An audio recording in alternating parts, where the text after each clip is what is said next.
Hi everyone, and welcome to the Nikhil Hogan Show. My guest today is musicologist and music theorist, Professor Adem Merter Birson. He is an adjunct assistant professor of music at Hofstra University. His primary research deals with the relationship between chromaticism and form in the string quartets of Joseph Haydn.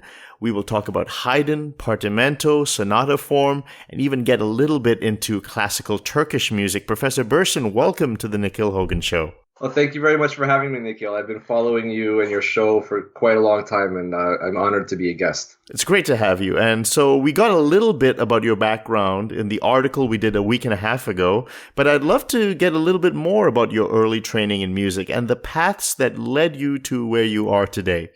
Sure. Well, I was always a musician. In fact, I began taking piano lessons at an early age. But my first love was actually heavy metal music. I saw that on your YouTube channel. I started playing bass in heavy metal and then even death metal bands. One group that we were in was called Hulk Blood, and we even made a CD together. But you know, that was not meant to be, as my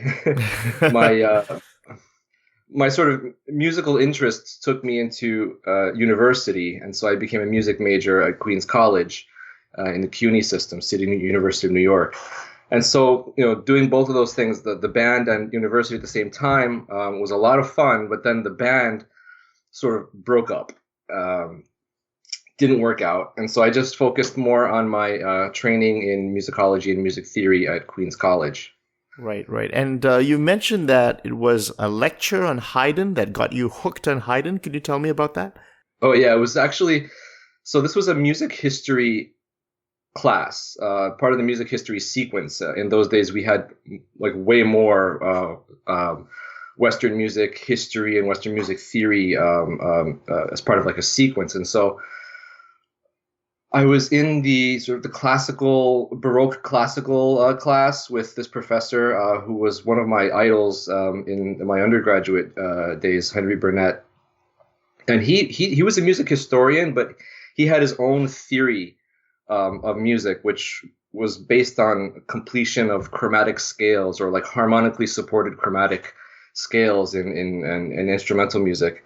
And so he was the one who would do analyses of pieces in this music history class. And I thought that was fantastic, because it really gave you insight into pieces of music in a history class in ways that I hadn't been introduced to before. But the thing with, I fell in love with so many composers that way. For that class, Handel, Bach. But Haydn, for some reason, spoke to me. And I think one of the reasons for it is I'd never heard music or a composer that so spoke through music, and that to me really grabbed my attention. It was Opus 20 number 5, Haydn's string quartet in F minor. And the way that Professor Burnett was talking about it, there was this chromatic stuff going on. Of course, nowadays I don't really follow that theory anymore. But the way that the logic of the music and the form of it, the construction of it, the way that the melodies fit with the harmony, and just the way that the ensemble interacted with each other, I was just blown away by it. And it was just this interaction between the musicians and the form and the harmony, and so by the end of it, Professor Burnett said that Haydn always signed Laus Deo, thanks to God or praise God, at the end of every piece. He was a devout Catholic. But he said he probably was saying, thank you, God, that I can do this with music. That was the end of the lecture. And I thought, wow, that was just amazing. So I was a Haydn fan ever since. And in every Haydn piece I've ever played or studied, I've never been disappointed. I've had that same feeling. That's amazing. By the way, that Opus 20, those are string quartets. Are those are not the Sun string quartets, right? Are they? Yes, those are. Those are okay, and those are the famous ones. Could you talk about those in particular? Were those the ones that kind of earned him the nickname, like the father of the string quartet? Well, yeah. So those, it's this long debate in Haydn scholarship which string quartets are the most important. Of course, nicknames are applied after the fact. So Haydn wouldn't have called those the Sun Quartets, but they're interesting for the fact that they end many of them end with fugues as the fourth movement, which is important. There's significant when you talk about the string quartet genre because there's four players, Right. and so each player gets a voice in the fugue. But the ones that preceded Opus 9 and Opus 17, in my opinion, I wrote my dissertation on those, are equally as proficient. I find them to be full of dramatic musical detail. What's interesting is those three sets, Opus 9, Opus 17, and Opus 20, are all composed within a 4-year span between 1769 and 1772. And so those are the first time that Haydn returns to the genre after about 15 years. He had initially been commissioned, almost like there's this story in Griesinger's biography of Haydn, where so this guy Griesinger actually goes to talks with Haydn in the final days of his life and gets these anecdotes from him about his musical life and all the stories, the legends that supposedly happened. And one of the things that one of the stories that Haydn tells is that he composed his first string quartet by accident. He was engaged to perform or compose music for Baron Fürnberg in Vienna. And there happened to be 4 musicians, Haydn himself, Albrechtsberger, Baron Fürnberg, and then I think it was a priest or one other person that was sort of in this social circle. And they asked Haydn to compose something that could be performed by 2 violins, a viola, and a cello, which happened to be the instruments that they all played. And so he wrote his first 2 sets of quartets, Opus 1 and Opus 2, around 1755 or mid 1750s, according to the anecdote and according to what sort of the documents bear out. So those quartets were actually really good. And so it's right off the bat that Haydn becomes a prolific quartet composer. And so then there's these 15 years or so of time that pass. And what happens in those years is Haydn becomes more well-known. Part of it is he becomes engaged at the court of Esterhazy with the prince, the Esterhazy family. And so he becomes the Kapellmeister, and he's engaged with all these now. Professor Birson, how does he land that very, very good gig? How does he get that? What did he do to earn that? It's a lot of things. So one of the things that I'm sure we'll talk about is he does apprentice with Nicola Porpora, also around that same time in the 1750s. Porpora is rooming with his good buddy Metastasio, who is the legendary librettist and the librettist of 18th century opera. So there's all kinds of connections. I mean, Haydn as Porpora's apprentice would have been he would have seen all the top musicians, composers, patrons in Vienna at that time. There's even stories that he, when he's playing, he was accompanying Porpora, and Gluck even encouraged Haydn to continue in music and composition. So he's meeting all kinds of famous people during that time. And then he starts to get famous patronage. So Baron Fürnberg is like the first one. And then there's Count Morzin, who becomes Kapellmeister for Count Morzin, who's also in Vienna. But the court actually collapses, it goes bankrupt. And he can't afford to have an orchestra anymore, and he can't afford to have music.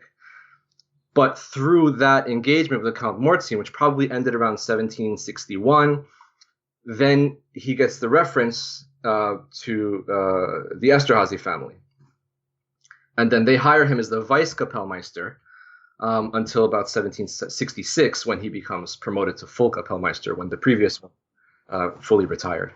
The quartet, the gap between the quartets is because of all that professional activity. And after, he's composing symphonies and occasional pieces, stuff for church services, and then, of course, famously also baritone trios, which Prince Nicholas Esterhazy was a big performer of this instrument called the baritone. He wanted Haydn to compose them. So he was composing all these other genres of music. And then finally in 1769, we don't know why, but he returns to the string quartet. And then those quartets become sort of like almost like the first mature quartets, because his first quartets are like initial pieces, and then there's this whole career that happens, all this experience, more composition with symphonies, great orchestras, great musicians around him. And then 1769 to 1772, there's these group of threes, Opus 9, Opus 17, Opus 20 quartets that are just fantastic. Then there's another 9-year gap, and in 1781, he composes Opus 33, which others argue are the first sort of classical quartets for their sort of use of supposedly different use of four voices in a sort of classical or galant texture. So yeah, that's the story of the quartets. I don't say that Opus 20 is more important than any of the other ones. I just think there's three distinct periods of the first sort of three groups of quartets, and they're all great for various reasons. Let's talk about Porpora as well. Do we know more than that quote that we know? We know the time frame. He gave a few quotes about working with him and the kind of how tough Porpora was. He was kind of hard on him, but he did learn the fundamentals. And beyond that, do we know anything else from his Italian connection? So Haydn, there's this sort of another thing that we get from the early biographies is that Haydn was a singer as a little boy. And so he was recruited to go to Vienna to study in St. Stephan's, to become a choir boy. And he did that. And at the same time, he did receive musical training. So from the ages of about 6 to 18, he was there. He then around 18, lost his voice. And just really quickly, Professor Birson, the type of music he would be singing, were these masses? Are these church, all the different liturgical services and everything to do with the Catholic? So this is mainly church, right? Not secular. Correct. Okay. It's all church. Do we know what kind of, like the type of composers he might have sung? That I'm not sure about. Okay. What year is it? Because he was born in the 30s, right? 1730s? 1732. Ah, okay. So 1750, really on the dot, we can say that his freelance career began. So after 18 years old, he then basically is on the streets in Vienna, and he winds up living in this attic. And, he says that I played on this worm-eaten clavier, but I wouldn't trade that for any of the king's treasures in the world, something to that effect. And Vienna, what type of city musically was Vienna at that point? Oh, that was the center of the musical world. I mean, all the big people, whether Gluck was there, Metastasio was living there. So not Italy, not Paris. Vienna was there's various capitals where there's big composers, right? But of course, Vienna's kind of at the cusp of what's going to become, this high classical period with Haydn as the sort of first person. But he wasn't really the first person. There's lots of people in Vienna at that time who are adding to this musical mix. And so it was one of the big capitals. And then with Haydn, and then followed by Haydn, Mozart, who wanted to come to Vienna, and then Beethoven, who wanted to come to Vienna. I mean, Vienna was really a central hub. And it was a great one because it was a place where lots of the different styles of the various musical capitals, were sort of, it's like a melting pot of all those styles. Italian masters were there, German masters were there, French masters were there, and that's, you see really a lot of all of the different elements. I mean, even eventually Turkish music gets into the Viennese classical, right. With, Mozart pieces. Yeah. So it really is a center for music, and one that becomes probably the most important one by the end of the 18th century. This is good to tie with your research because you talk about the early piano sonatas that you wrote. Can you first explain to me, what is a da capo aria? What does that mean? Well, the da capo, that's a form, standard form that would be in Italian operas in the early 18th century. And it's It means that there's a sort of an A section and then a B section contrasting, and then the A section returns. So da capo. But what's interesting is in the A section, the first A section would modulate, much like a sonata form modulation. What later will become sonata form modulation. So the first A section would modulate to the key of the dominant or the relative major if it's in minor.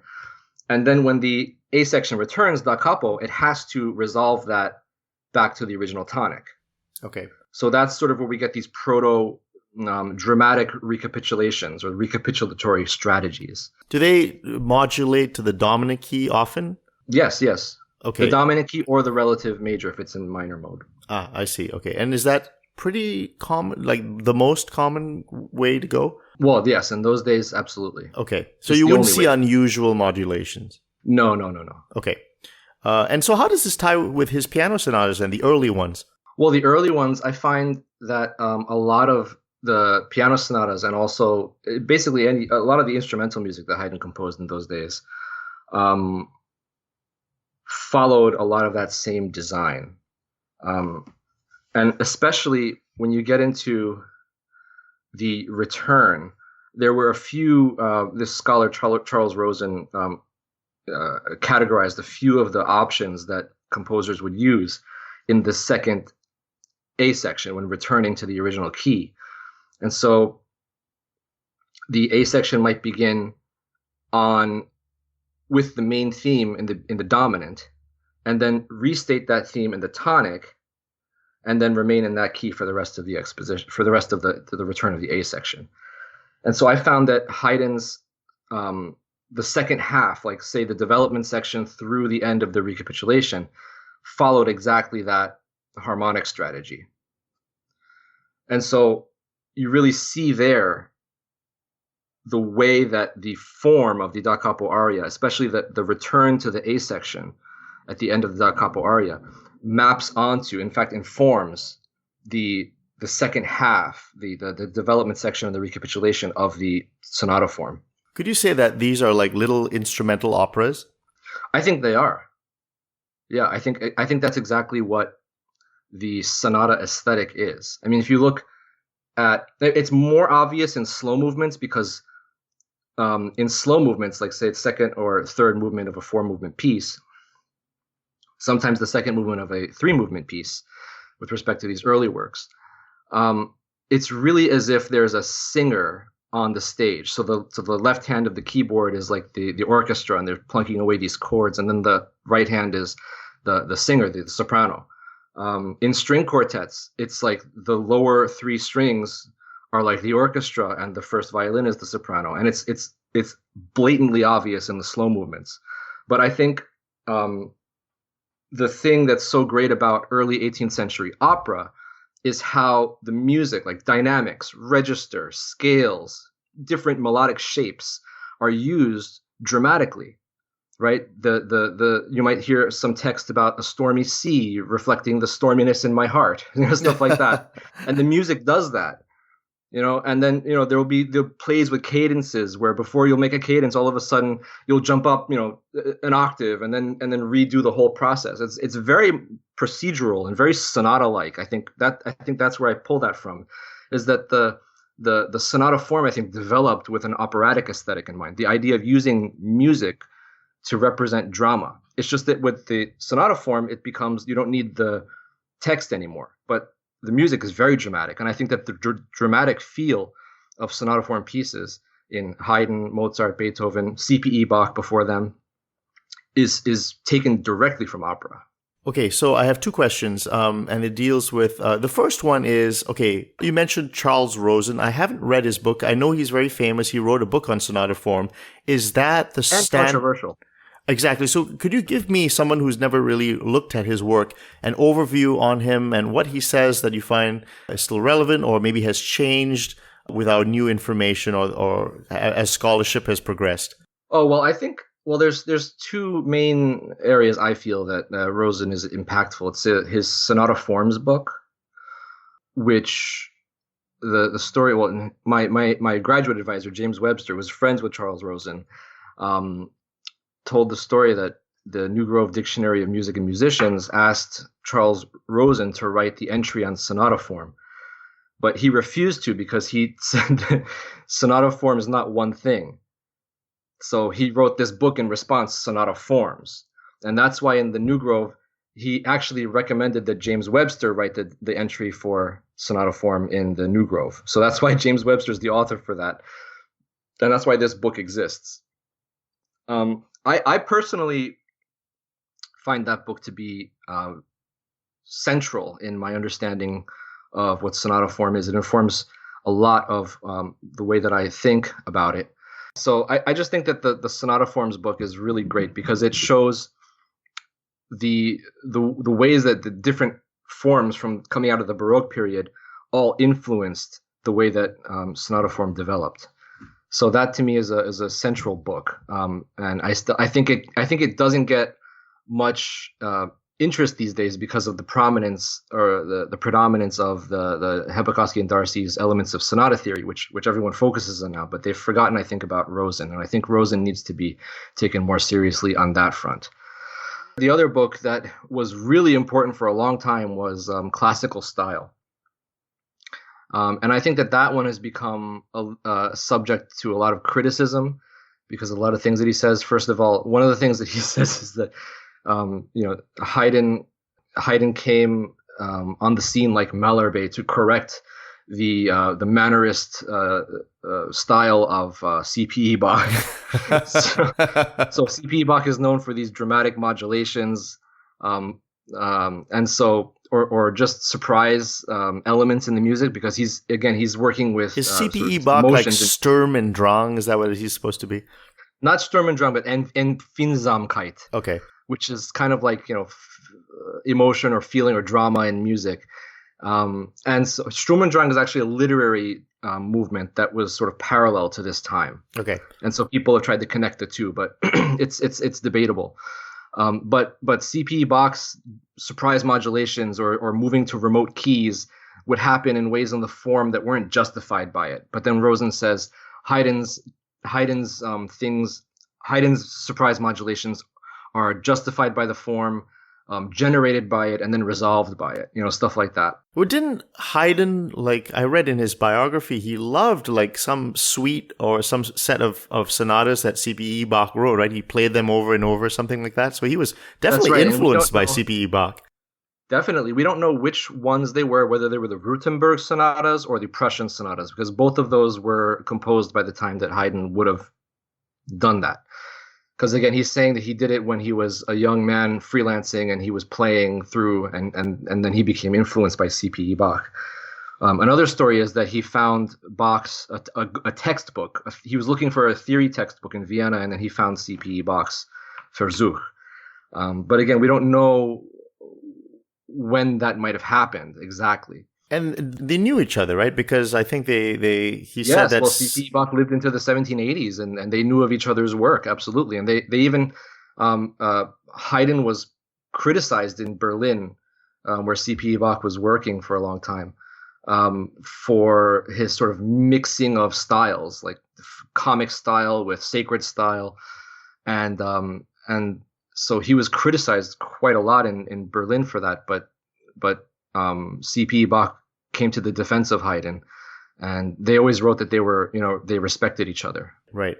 Okay. So, the second question I had was, you've written about the fact that undergraduates get a distorted view of sonata form. So what is that distorted view, and what should be something that replaces that? Well, I kind of agree with Rosen in that there's not a real thing there's no such thing as sonata form. The distorted view comment comes from the way that Beethoven became a model for a definition of sonata form in the 19th century. So this is the century after the one where this music is developing. And I think that this idea of a clear exposition with a first theme and then a second theme which is lyrical, and then the development section and the recapitulation, all of those strict sort of formal units that are still the basis of the definition of sonata form in undergraduate classrooms. is one that again seeks to venerate the music of Beethoven and codify it. But if you look at sonata forms by Haydn, for example, they're very different. And even Beethoven's sonata forms are just very. There's so much variety in them. I really think that we don't need so much more terminology. You can look to binary forms, ternary forms, da capo arias, and you can see how all of these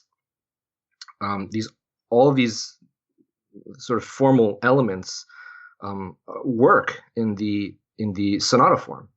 So we call it sonata form. Okay, we can do that, but there is also this famous sort of musicological debate in the 1980s whether it's sonata form or sonata style. I still think that sonata style is a better term, because it's a way of dramatizing what I consider to be basically a rounded binary form.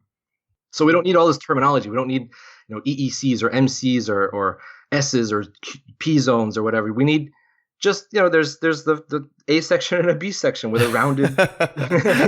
We have cadences, yeah. It's very much like modern music. I mean, contemporary music. You have A sections, B sections. Yeah. So now you'll have conversations among music theorists where it's like, oh, the EEC is declined because the P wasn't fully realized. It's like we're speaking a different language all of a sudden. It's like, let's take a couple of steps back. Can I ask you about his piano sonatas, and does he have early periods, middle periods, late periods? He wrote quite a lot of them, right? I mean, over 40, something like that. Were they all for amateurs, or were there some that reached the virtuoso level? Yes. So just the beginning ones are really for the amateurs, because he famously says that he's had to eke out a wretched existence as a music teacher. So the ones that I kind of focused on in my presentation were the 9 early sonatas, where we don't know exactly the dates of their composition, but just because of the timing of them and what Haydn was doing at those times, and working also with Porpora, we sort of think that those were composed in the 1750s for students.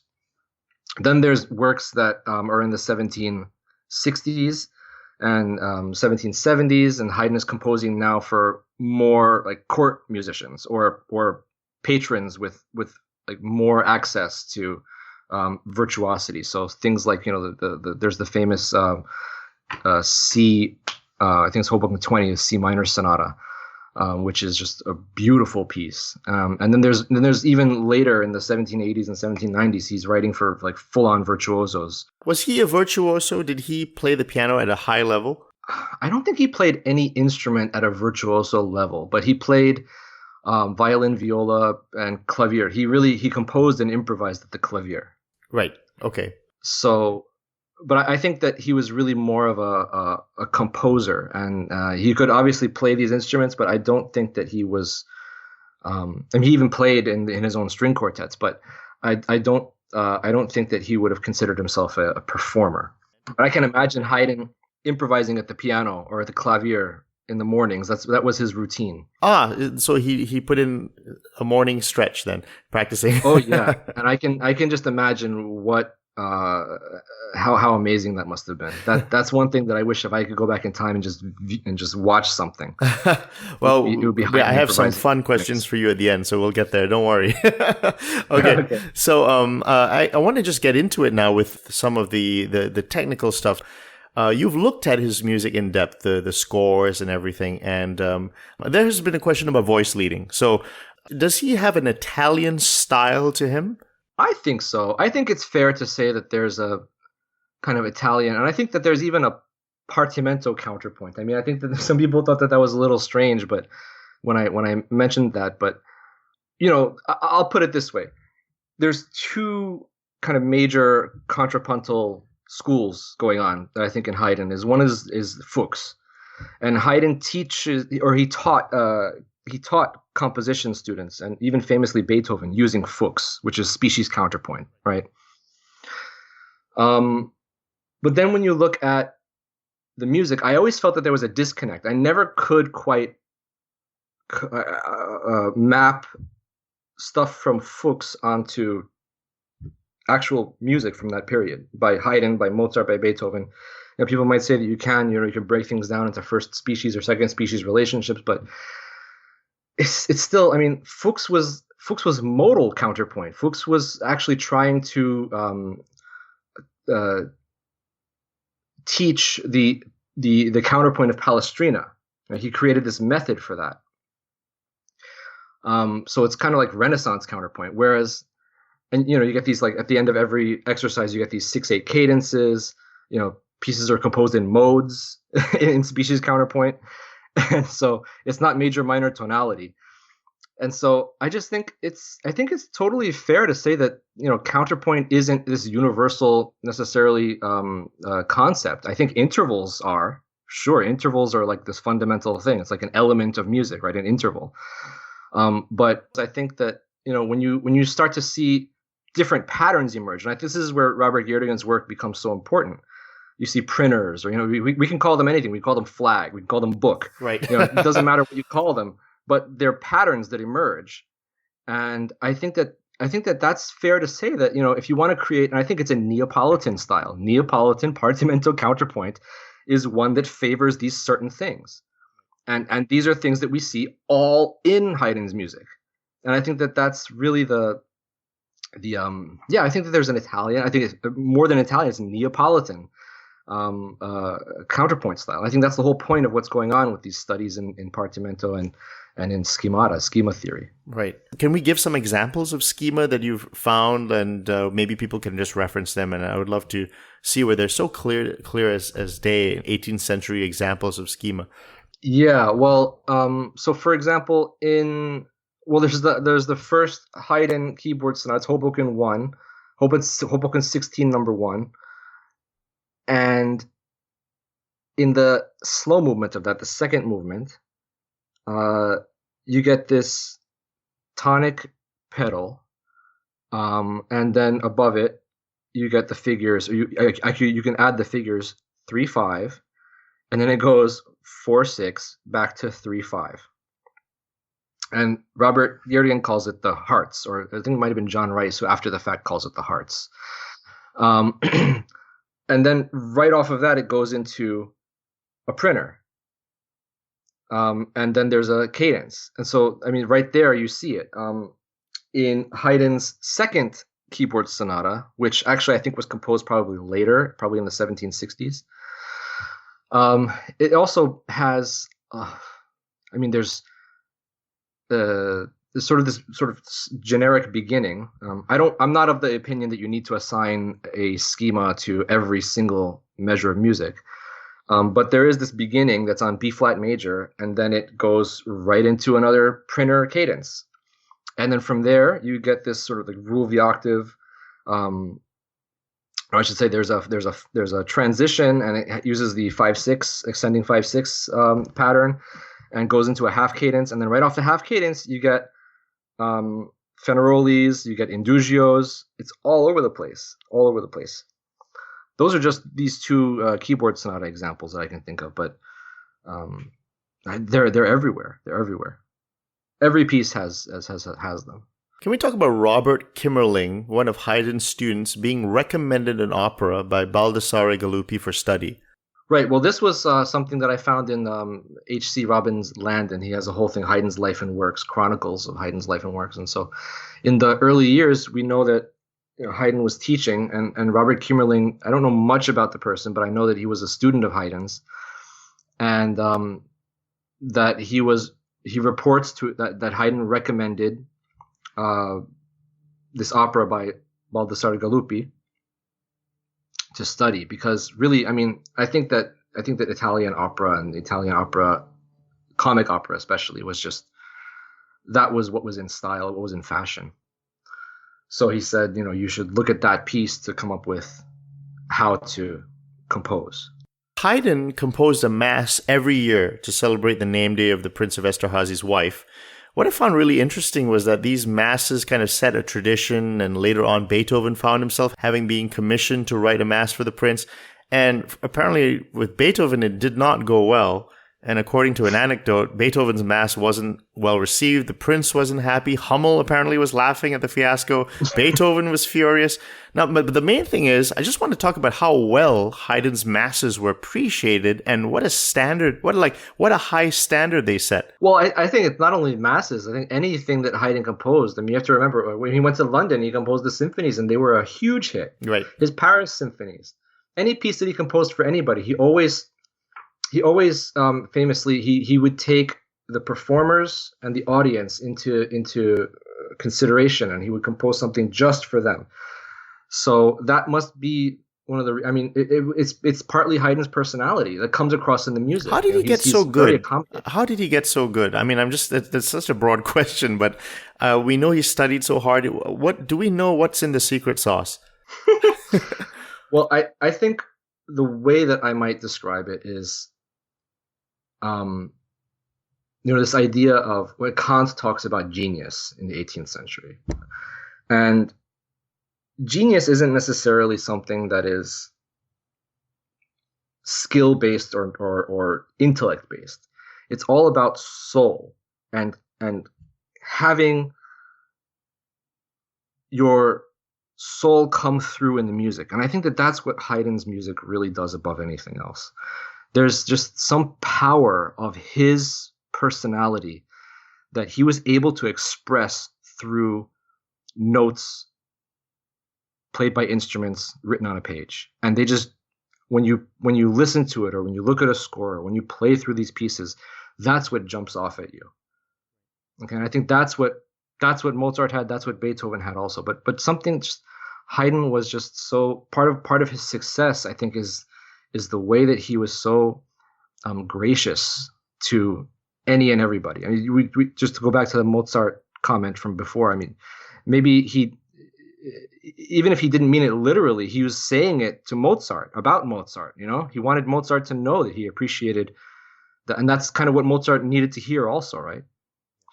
So Haydn, I think his great talent was being sort of a conduit of himself through music. Even at the end of his life, he says, "I am just a living clavier."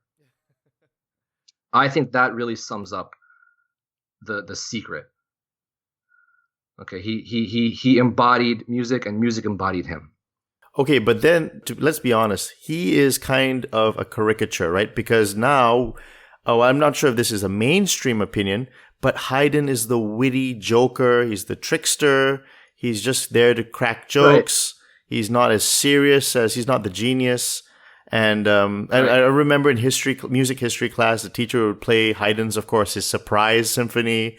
We get to the surprise, everyone laughs, and then we move on. We never talk. Right. We never talk about what a serious, full-blooded composer he was. And so, that's unfortunate. Can we talk about how his perception has kind of become like a joker? Right. Well, I think that he was. I think this is one of the things that also Rosen. The main point, I think, of the classical style that Rosen does get across is how serious Haydn was with the music. And one of the great analyses is of Haydn's Opus 50 String Quartet No. 1, where it's in B flat major, and it begins with a pulsing quarter note, B flat in the cello. And then, the upper strings come in on top of it. And then that pulsing quarter note, it's a quarter note on B flat. It's just happening. Okay, that's as minimal as you get. But that becomes the lifeblood of the whole piece. You can hear it then pass up into the second violin, up into the first violin, into the viola. It's just such a remarkable thing that this one pulsing quarter note can become something that dramatizes a piece of music that speaks to you. So I recommend anybody who wants to get a sense of Haydn's genius coming through music. That would be one piece, is Opus 50 No. 1, the first movement. Again, I think it's partly he did have a sense of humor, obviously, and I do think also that you have to remember that people often are playing the music in chamber ensembles. Like there's these amateur societies, right?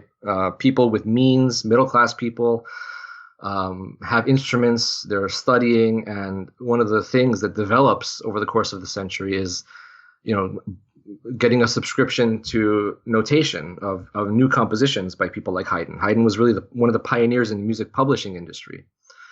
And so it was exciting to get your hands on the latest string quartets by Haydn. And so there's the Opus 33 number 2 is the joke quartets, right? Because it never ends. The fourth movement.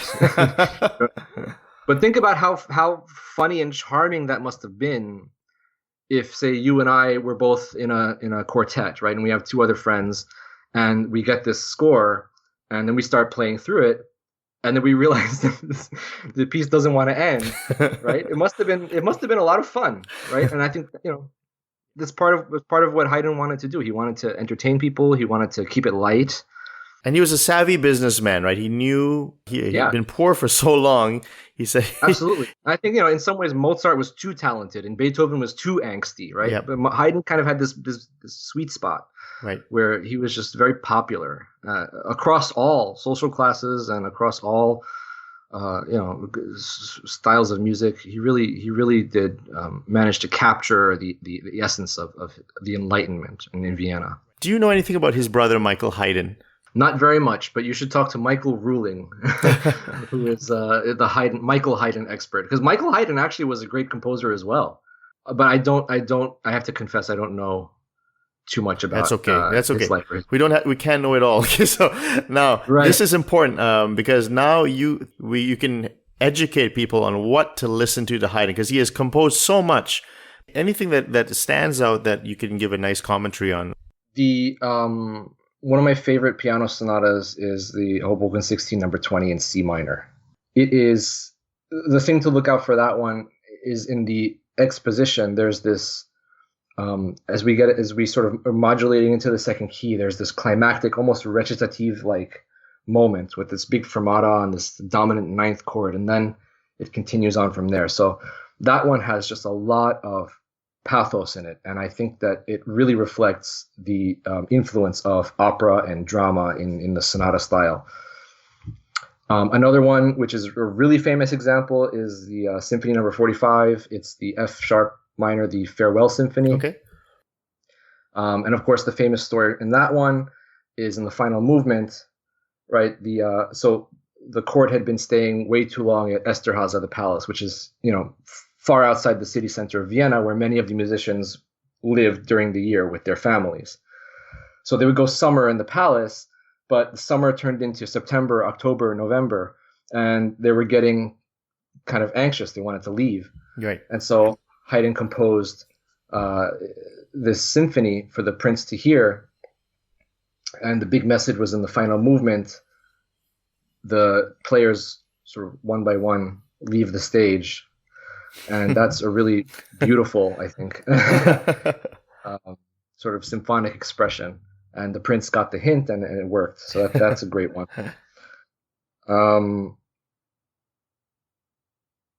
As far as like the string quartets are just great. And I think that the sort of Opus 9, Opus 17, and Opus 20, any of the string quartets from those three opus sets are just,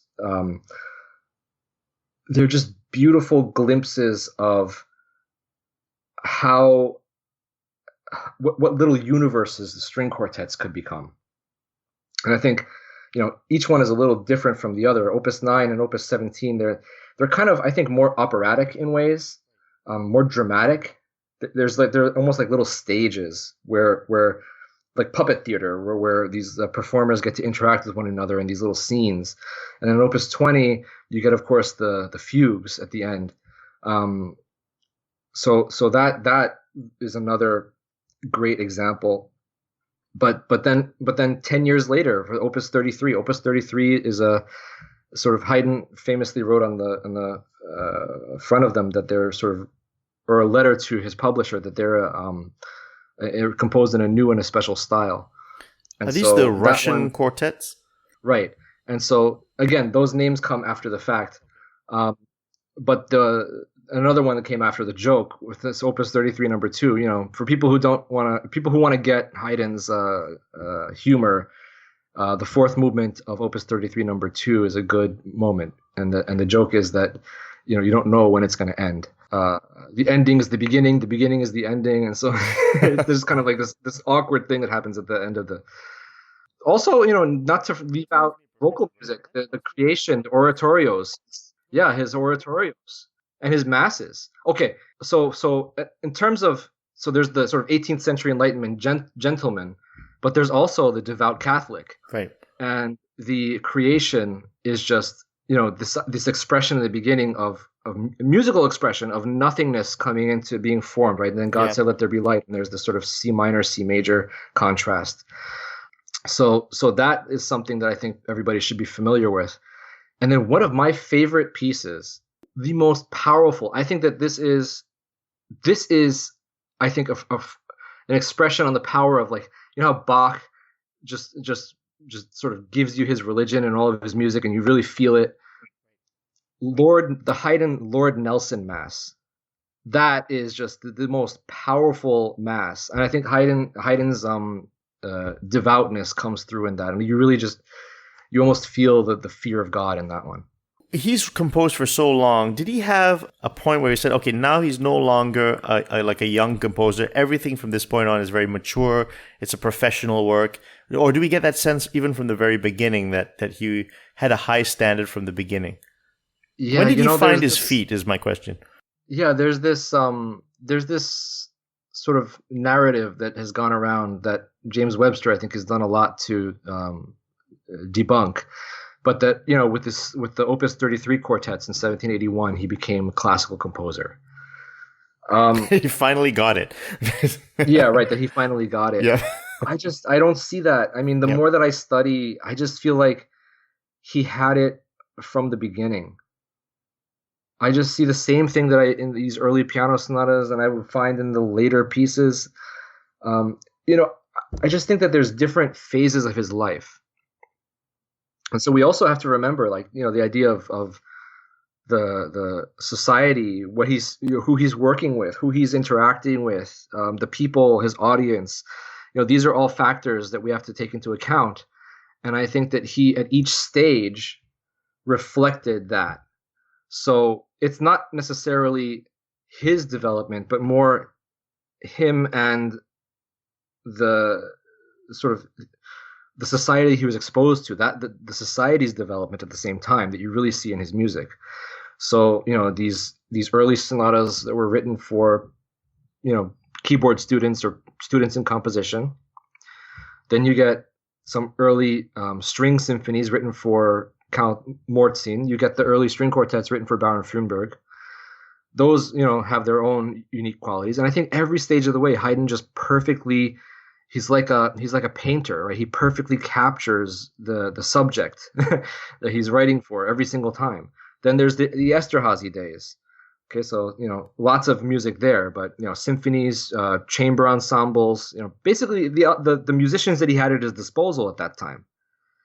So his music then starts to change. Operas in the 1770s, it's more of the same. 1780s, he becomes kind of like a freelance musician again. He's still working at the court, but he's allowed to publish. He's allowed to publish his music, and so again, that's how he's a pioneer in the music publishing industry. But at the same time, now he's getting outside of the Esterházy court, and now he's getting internationally famous. So these works, the works from the 1780s and afterwards, are just more open, more international. Then there's the London symphonies, the Paris symphonies. Each one reflects, I think, a different stage in the sort of rising arc of a career. You mentioned in the article that you had when I interviewed you earlier, you mentioned that Porpora had a style that was perhaps more ornate, an older style, and Haydn had a more cleaner, more, I guess, simplified. But Haydn, he wrote fugues in the final sections of his string quartets. He was an expert in counterpoint. And so how does that gel with his image of being this very light, this light composer for light music when he's still writing fugues? Right. Well, for the fugues are a little bit controversial actually in this respect. So the idea is that well, let's take the string quartet as an example. Okay, this is again going back to one of the things that Rosen says. The idea of classical counterpoint is you have a simple galant texture of a melodic voice and a bass, but you have four parts. So the bass and the melody are constructed in such a way that they can be interchangeable. And so not only are they interchangeable, so the bass can become a melody and the melody can become a bass, but those parts can then pass into the inner voices as well. And so it's a matter of the performers, the voices in the music, getting a kind of agency, getting a kind of a personality. And I might be able to then plug my friend Edward Clorman's book, Multiple Agency in Mozart's Music. I think that's the title of it, or Agency. I think that's spot on. It's a way of using kind of like a two-voice structure, but doing it in such a way that all four parts, or however many parts there are, get a kind of an agency in the process. And the way to do that is really to not have a bass sound so much like only a bass, or a melody sound only like a melody. And again, that Opus 50 number 1 example is a good one, because the bass is a pulsing quarter note, but that pulsing quarter note then passes through the ensemble. And sometimes sounds like a melody. So, it's a certain point where you can't tell the difference. And then the whole thing just becomes this breathing, pulsing, like a jukebox kind of a thing. Like this, the thing just pulses a quarter note, and that's what you get. And all the instruments have a chance to participate in this sort of interweaving texture. Do we know anything of Haydn, the music teacher? We know he taught Beethoven and a few people. How did he teach? What was the way that he imparted knowledge? Good question. I think, one thing that we do know is that he used Fuchs. I still don't know why, but because it just, to me, it doesn't map itself out in the actual music. I mean, to me, it would have made more sense had he said that he had learned the fundamentals from Porpora. The Partimento type patterns are all over his music. Schemata are all over his music.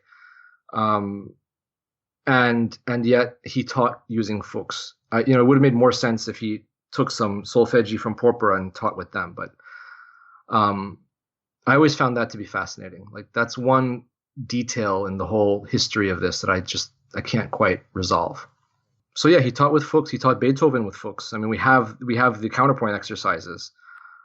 Now, as far as being a teacher, the other evidence we have are the early piano sonatas, because in those days, piano teachers were also composers and performers were also composers. There wasn't so much of a disconnect between those things. It was more of an organic thing. So Haydn would compose a piece of music for student to practice.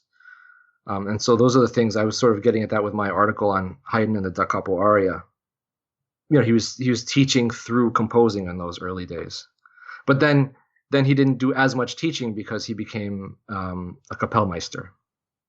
So then his music becomes more tailored for the virtuoso performers that he had at his disposal. He said that he was forced to be original. What do you think he meant by that? He did say that, and I think it's kind of has to do with the isolation of working in the Esterházy court, as opposed to, say, being more of that international figure that he was later on. So he's crediting the fact that he was kind of isolated. The Esterházys were sort of connected to Vienna, but also living outside of it. And, he had this great orchestra. He had an opera house eventually at his disposal. I mean, he had everything he could possibly needed and wanted as a composer, just that he was kind of in the sticks, if you will. Like, I'm just using the analogy, like, instead of living in Manhattan, you're living out in, like, New Jersey somewhere. You're close, but you're not exactly there, and you're kind of isolated. So I think that isolation was kind of what he was referring to, that he was able to try out things, or he was kind of forced to do things on his own, make decisions on his own, without, say, being too influenced by popular trends in the big city. You've expressed some concerns about kind of the way some theories of form are being discussed. What do you think of schema in terms of form? Can we use schema, for instance, in his late works? I mean, obviously in his early works, we see a lot of those patterns. But even in his later works, do you think the schema is relevant even for his later works, his like the creation, the seasons? Do we see schema in all of those things? Well, I think we do. It's just that, again, so my whole sort of reservation about the way we discuss form, I think is also true for the potential for what schema can become. It can become like this own meta language where, if I say printer, only you and I know what we're talking about. And I think that's kind of dangerous. And I some people also, like I said, they try to find some kind of a schema in every note of every measure. And I think that's a little bit misguided. You don't have to always find that. I think, things like the rule of the octave, the bass motions, and then the different, the schemata that Gergim has identified, those things are ubiquitous for sure. But I think that's really not the ultimate goal of musical expression. I think that whole idea of originality, right? The idea of genius being in embodying the music with your spirit and having the music embody you. I think that's really the most important thing. So I think it's the expression. I mean, the idea of the creation and how it's achieved through musical means. I think that's the most important part. And I don't think you would find any schema necessarily there. But just as being kind of like the rules of the grammar of the day, I think that's where you would find that they're ubiquitous and you can spot them all over the place. But I would hesitate then to sort of assign this kind of omnipotent power to schemata or partimento. Final question, because I really want to get to the Turkish classical music. I want to just ask you about music education. You're a professor and you're kind of living through this Partimento kind of wave that's going on. How do you see music education changing, adapting? How do you see the landscape for music education changing in the next 5-10 years? Well, I hope it changes. I'm a little bit discouraged, to be honest with you, because I would have thought that Partimento and schema theory would have been more widely adopted.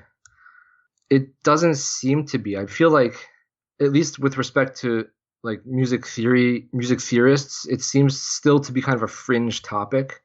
It's becoming more popular thanks to things like what you're doing and all of the great professors that are doing research on it. So you're saying it'll take a couple more years before it really hits mainstream? Yeah, and I still think that there's resistance to it, to be honest with you. I don't think that I think there's a lot of mainstream music theory is still kind of dealing with these approaches using Roman numerals and functional harmony, and I just see that like that's so embedded in the way that everything is done that it's going to be hard to get off of it. And like I said, there's even resistance to Partimento and schema theory. And again, we kind of have to keep those two things different, right? The Partimento is the actual, pedagogical exercises, and then schema theory is kind of the thing that I feel assigns different patterns to them. Yeah, so I'm not 100% sure what's going to happen in the next few years. I think that more people outside of universities are getting interested in it, which I think is great. I think there's a community on Facebook which is just growing. Have you seen a change in the last maybe 3 years? Maybe a spike in the last couple of years? Yes, I would say outside of university, a lot of it is in Europe. But in the American institutions, I think, are just kind of stuck. And there's this sort of crisis. They're sort of using social justice now as a one thing to sort of get at the old way of doing things. But I think it's just mostly just like it's a stale model. It doesn't get you anywhere. All it does is have you produce analyses of music using functional harmony and the theories that arose from it.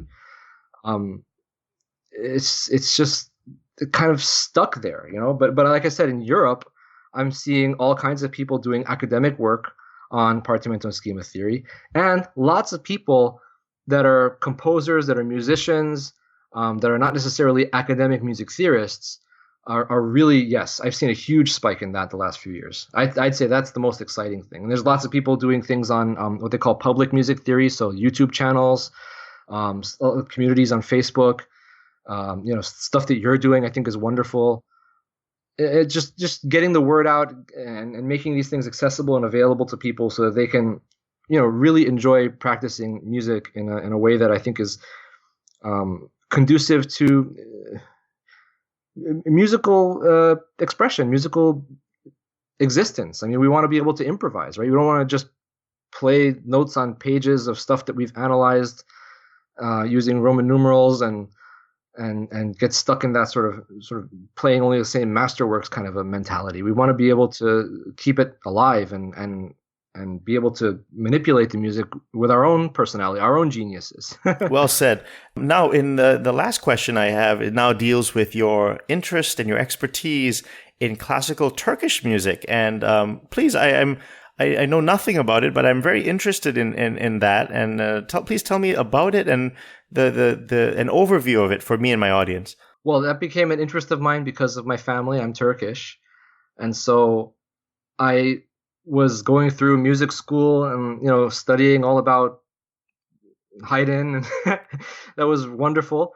But I also, Haydn doesn't have the same kind of a name that I do, or Beethoven either. Those are all German guys. And so I always thought, well, what if I started looking into things with my family? And so I found the Turkish oud is the instrument that I play. But you're a pianist, right? Is that your main instrument? I'm a pianist, yes, but I wouldn't say it's my main instrument anymore. The oud has become my main instrument. But piano I've been playing since much longer, since I was a child. Yeah, and I just kept studying it, and I got more interested in what does it mean by classical Turkish? Is that like the traditional style does it have its kind of its own institution? Kind of, I think of Indian classical music as Carnatic music. Is there like a lineage there that stretches for centuries? Yes, it goes back. Really, the most recent sort of court patronage was in the Ottoman court, and so a lot of what it is century Ottoman is that? music. So Ottomans are 1300 to 1919. Okay. Yeah, it's 600 years, and music really developed there, but it was also going on at the same time in Arabic courts and also in Iran. So when we say Arabic music, Iranian music, Turkish music, it's kind of all the same general tradition. There's just these variants like between those three sort of cultures, but kind of like Western classical music in the different countries in Europe. I really think it's analogous to that. Yes. Nowadays, though, because of all the nationalism and all the sort of stuff that goes on with politics, you don't really think of them as the same unified tradition. But I think it really is. And there's also Greek Orthodox music in there. There's a lot of Jewish music. I mean, it's a really diverse tradition, and I think it's all about geography. And what's great about the geography of the Middle East is that you're sort of this passing through, or this sort of central hub between Western Europe and also India, Pakistan, and also even further east into China and Japan. So you'll get one of the groups I play with is Eurasia Concert, and we do these sort of Silk Road concerts because it's great because you play music from Japan, music from ancient China, music from India, right. And then you see. I've learned so much from that. I just see so many of the names of the modes. By the way, the maqam system is the modal system that is used. Okay, that's how everything's organized. What is that? That is a great question. Well, it's a system of music. Okay, it's a way of organizing music, and it's commonly referred to as modal. So really, it's melodic. There's only one line. It's not polyphonic, and you get these kind of. There's hundreds of potential modes, but it's combinations of different melodies that are put together that can form a mode. So I can put it this way: there's there's a kind of a pitch collection, which is kind of like the major scale in Western music. It's actually the same kind of a collection that we have in Turkish music. And each one of the notes of the scale, kind of like in the Western modes, can be a final or a tonic note of the mode. So you might have a melody on like the C of C major, right? And the melody will rise from C and then fall from C back to C using the notes of that particular scale. And then you'll say you're in the C mode, and we call that Rast. So it's a modal system, and then you can what's beautiful about it is you can have both those original modes, which are on each of the notes of the scale, or you can combine two notes. So one of them could be like the E note, the third note of the scale, going to the first note of the scale, and each one of them has a modal center. And so when you combine those two, you get this beautiful mode. Is it tempered equally, like 12 notes, or is it microtones? Well, microtonal, I think, yes, it's microtonal. But again, microtonal even is a term that I'm sort of, it sort of mystifies the whole concept a little bit too much. It's music. I mean, they're notes on the scale. And so equal tempered music in the major scale now that we play on the keyboard, that is out of tune compared to Turkish music. And also according to physics, right? The laws of sound, we have to sort of manipulate the intervals to be able to play in all the keys. But they're not so manipulated that it sounds out of tune, right? But in Turkish music, when you play, because we're not concerned with having equal intervals in all keys, we're not using intervals, we're not using chords, we're using individual melody lines, then they focus more on the pure intonation. So a third will be exactly, 5-4 or whatever, 4 or 5. Yeah, pure. So I think the most analogous way to talk about it is just intonation. It's like a major scale with just intonation. And each of the notes of the scale is a potential tonic in a mode, what we call makam. How many modes are there? So that's what I was going to say. There's plenty. I mean, there's a few that are used way more commonly nowadays. My thing is, what would a typical song form be like? And is there improvisation? And what does a typical tune look like? So there's different forms, just like in Western music. And I think also like the idea of measure and phrase is quite analogous. So you'll get 8 measure phrases that make sections in a song form. The most common or popular song form nowadays is called the şarkı, which is you have like an opening line, which we'll call the A section, and you get a refrain, which is the B section, and then you get the C section, which is kind of like the climax, goes up to like the melodic high point, and then might explore some other. It might modulate to another maqam at that point, but then it returns to the B section. So there's this rhetoric you have to get from the maqam and the high point that you went to in the C section, and you have to convincingly get back. And often it can be quite clever the way the composers get back to that original maqam for the return of the B section. So it's A, B, C, B. And that's the şarkı form or the song form. It's popular. Can you recommend like famous, like famous music in Turkish that really should be the first stop at least, like oh, you got to check this out because this was a famous composer or this is a famous song or something like that? Oh yeah, well it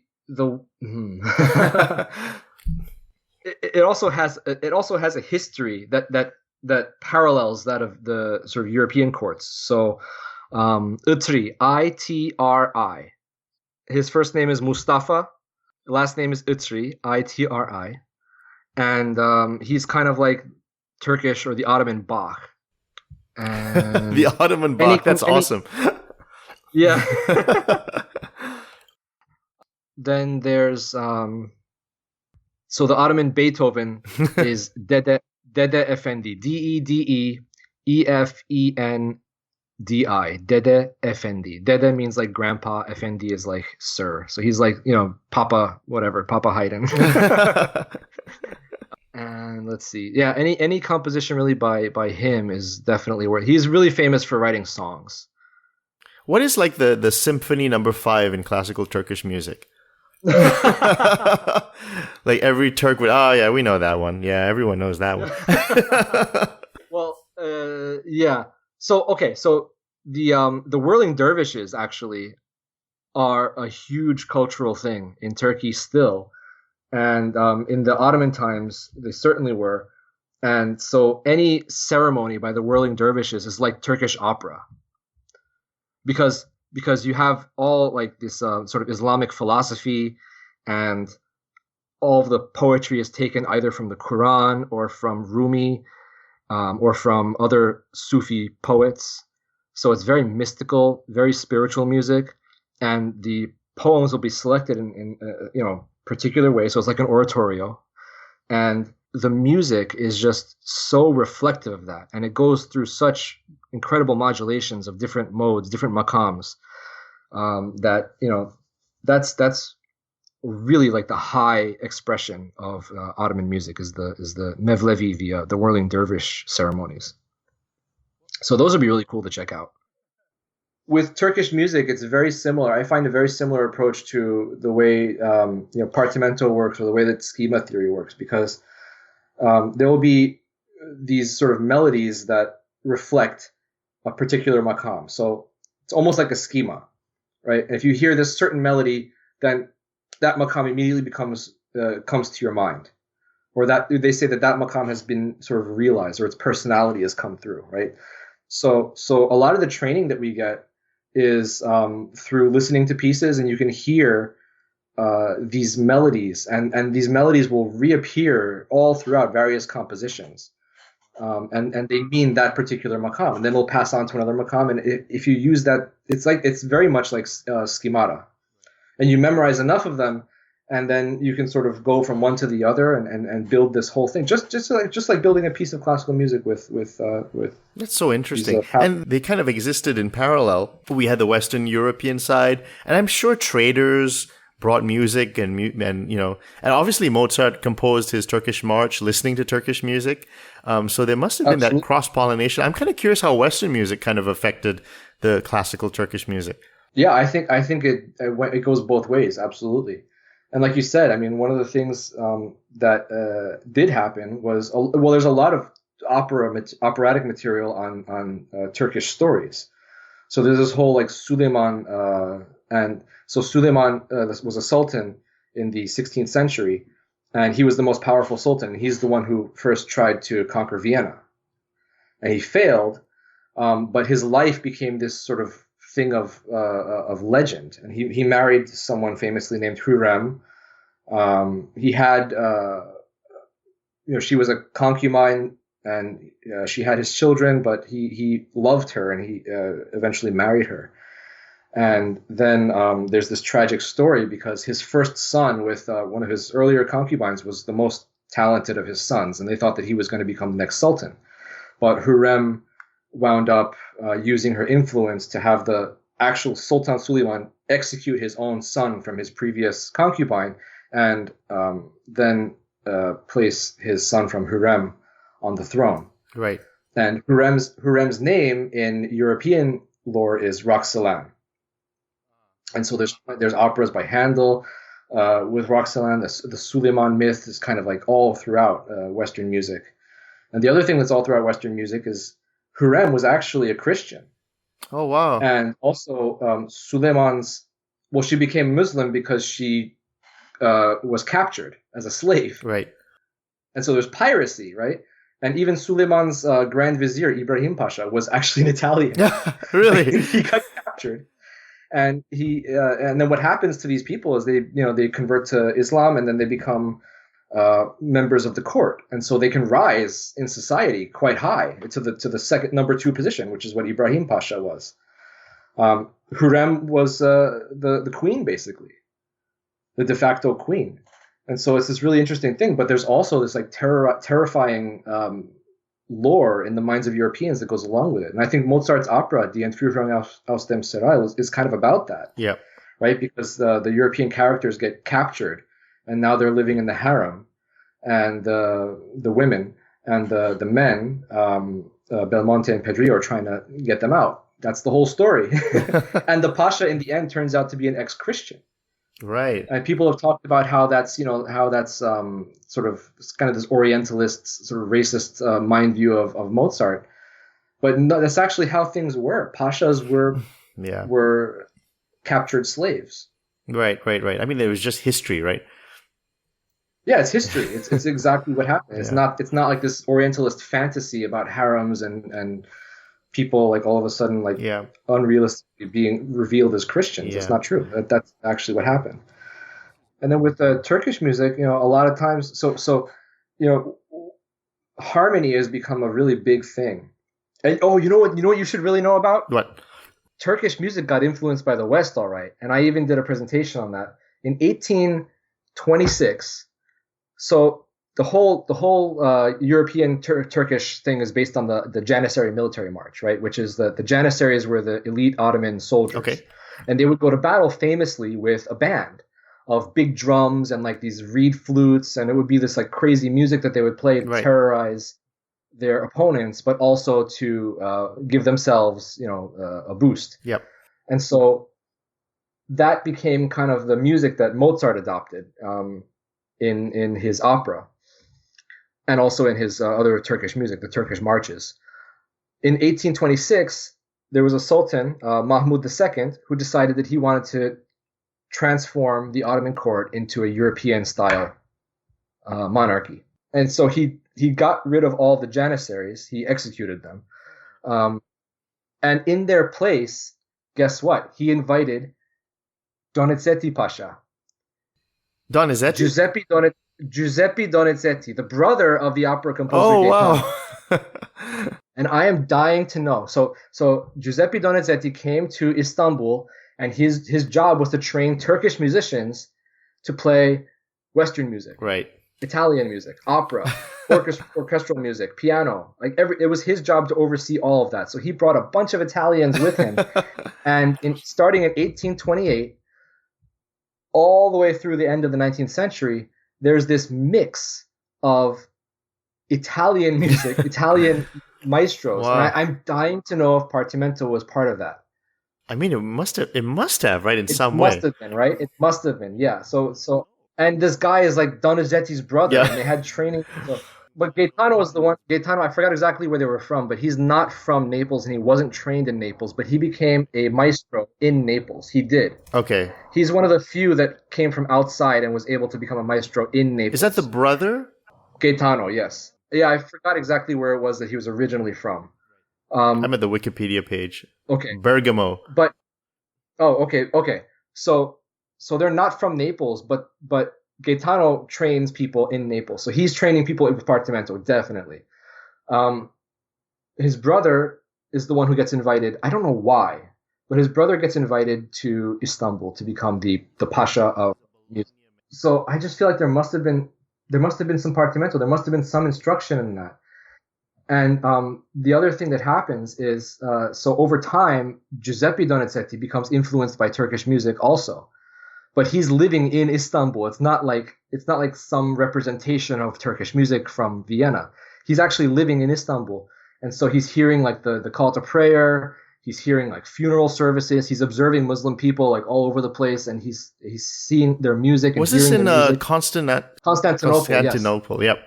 And he's living in the Sultan's palace, and he knows, like, he hears all of the court music too, the secular music, the songs and the instrumental peshrevs and all that stuff. He's hearing the Mevlevi, the whirling dervish music. He's hearing all of it, and so he winds up doing like a thing where he takes Turkish tunes, actual Turkish pieces, and he tries to arrange them for piano. And so he's got this collection of music from the 1830s. Of actual Turkish pieces from the Ottoman court. Oh my gosh. If you go to his Wikipedia page, Giuseppe Donizetti, is a picture of him in full Ottoman garb. Yeah, exactly. That's so cool. So he's got actual pieces of Turkish music, and he harmonized them using keyboard, piano reduction, yep. basically.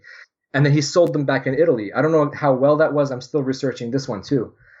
He's a pupil of Simon Meyer. Right.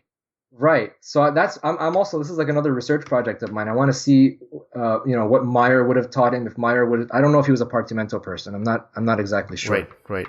It seems he was a German. Yeah.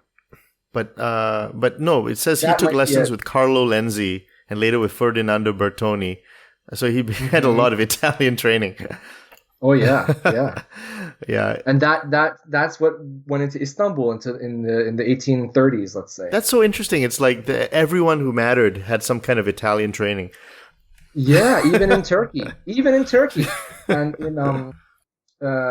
so the whole reason that Turkish music nowadays we actually write it on a score with a Western staff is because of Donizetti, because Donizetti was teaching his Turkish students how to read notation. Wow. Apparently he wrote the national anthem of the Ottoman Empire. Yes, yeah. And he had to learn the Turkish pitch system, what I was describing to you earlier, like this kind of the major scale. He learned that. He had to learn Turkish music in order to teach it back to the Turkish musicians using Western style. Did you read his comprehensive biography by Emre Arachi? Yes. He's a friend of mine. Oh, wow. Okay, cool. Yeah. Yeah. That is so, that's astonishing. And a lot of the way Turkish music sounds today is because of Donizetti's influence. And, Isn't that crazy? yeah, because now there's this mix of harmony. So, like, the fact that there's Turkish jazz, the fact that there's Turkish classical music, like Western style Turkish classical music, it all starts with Donizetti. That is nuts. Okay. And the fact that Turkish music doesn't use as many maqams as it used to is because a lot of arrangements are now done with piano or guitar, so tempered instruments, and so you can't have a lot of the more like. I was not expecting this. Exotic. Yeah, you can't have the exotic maqams. Well, I guess much in the same way you don't have like the exotic church modes anymore, Yeah, exactly. They're sort of like they sort of fit on top of the equal tempered guitar or piano. And so that's kind of why that happens. So it's a big influence Western music had. Well, Professor Birson, is there anything else we left out? I don't want to leave without you mentioning anything that you wanted to mention. Is there a question that I should have asked? No, I don't think so. I think that the thing about Haydn that I wanted to get across. Okay, so yeah, exactly. So what's the final takeaway about Haydn? Just the idea. I think the great line is what he says. I'm just a living clavier.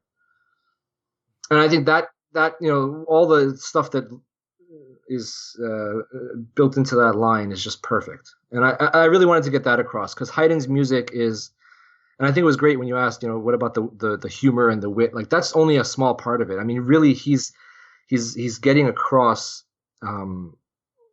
almost like his music comes to life, and that's what I hope that I was able to at least talk about. I think I did that. I hit that point. Well, it's been a real pleasure talking to you, Professor Birson.